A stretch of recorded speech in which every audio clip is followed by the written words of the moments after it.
चलिए बच्चों अगला क्वेश्चन देखते हैं हम लोग। अगला क्वेश्चन है हमारे पास कि when a glass rod is rubbed with silk cloth ना charge appear on both a similar phenomena is observed with many other pair of the bodies. Explain how this observation is consistent with the law of conservation of charge. देखिए हम basic properties of charge में charge के चार properties के बारे में पहले पढ़े थे। पहला था अपने पास क्या, एडिटिविटी ऑफ चार्ज, दूसरा था चार्ज इज कंजर्व, तीसरा था अपने पास क्वांटाइजेशन ऑफ चार्ज और फोर्थ था अपने पास क्या, इनवेरियंस ऑफ चार्ज।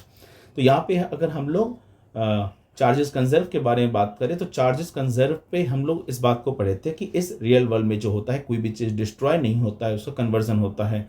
चाहे हम लोग मैक्रोस्कोपिक के व्यू पे बात करें तो मैक्रोस्कोपिक के व्यू पे क्या होता है, अपने पास a single amount of particles can neither be created nor be destroy. उसी तरीके से अगर हम लोग माइक्रोस्कोपिक के व्यू पे बात करें तो माइक्रोस्कोपिक के व्यू पे क्या हो जाएगा, अ single amount of charge can neither be created nor be destroy. आप ना तो एक सिंगल अमाउंट ऑफ चार्ज को क्रिएट कर सकते हैं बच्चों और ना तो डिस्ट्रॉय कर सकते हैं। आप लॉ ऑफ कंजर्वेशन के फिनोमेना को यहाँ पे क्या करते हैं, फॉलो करते हैं।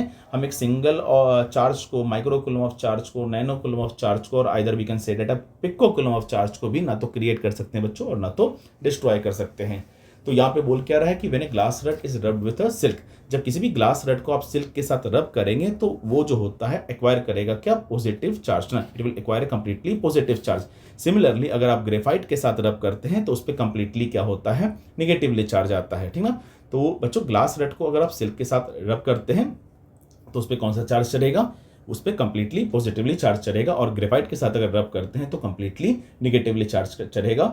यहाँ पे ना तो आप एक सिंगल अमाउंट ऑफ चार्ज को क्रिएट कर सकते हैं ना तो डिस्ट्रॉय कर सकते हैं। यही हमारा कंजर्वेशन ऑफ चार्ज बोलता भी है। ठीक है बच्चों।